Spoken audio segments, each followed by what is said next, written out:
What are you currently using to treat ulnar-sided wrist pain? Interestingly, and about the same time, we collaborated with two people on two different projects related to ulnar-sided wrist pain, and we now make both products available to the market. One of the people was Dr. Paul Pace from San Antonio, who wanted to provide wrist support and compression for pain relief, and the other one was Jamie McMillan, a certified hand therapist who wanted to provide no wrist support but focal point wrist pressure for pain relief. The first of the two braces is the squeeze. This is a very simple yet highly effective design that has two components. The first component is a cool neoprene wrist wrap. It's the body of the splint, and it's made from cool neoprene, which is a perforated neoprene that allows the moisture to escape yet keeps the heat and compression in. It is a very durable material for long-lasting use. This is applied to the wrist. We simply place it on the wrist and secure it, not too tight, but snugly to the wrist. The second component is the pressure dot. Unlike other wraps that rely on circumferential compression and potentially compromise circulation, the pressure dot sticks to the wrist wrap to provide the focal point pressure. Simply rotate the arm into supination, and right at the ulnar styloid, place the pressure dot, and then tighten one strap, and then tighten the second strap, and you can see the effectiveness of the squeeze. Do you feel the compression on the ulnar styloid without creating a tourniquet? Yes, I do.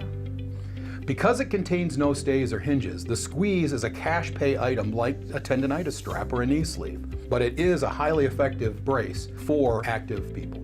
The second brace is the ulnar abutment brace. This is the brace we built in collaboration with Paul Pace, and the goal of the product is to provide support, compression, and comfort to the patient. Construction of the brace is total quality.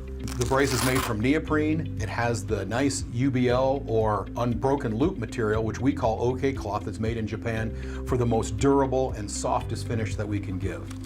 There's a single volar stay in the brace that actually provides support to the patient, so therefore it is billable to insurance.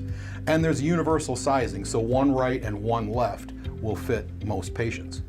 For function, the important part of the brace is this gel buttress.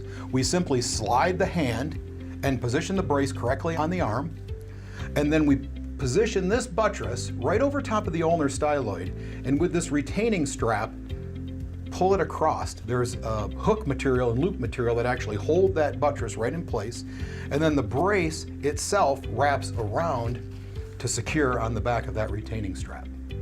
The outer wrap then wraps around the patient's wrist, and the extended strap actually now provides this compression over top of that ulnar styloid to give compression. Do you feel that when we rotate that around? Mm-hmm, sure do. How does that brace feel? Feels great. Between the two of these braces, which one do you think would be best used for your patients?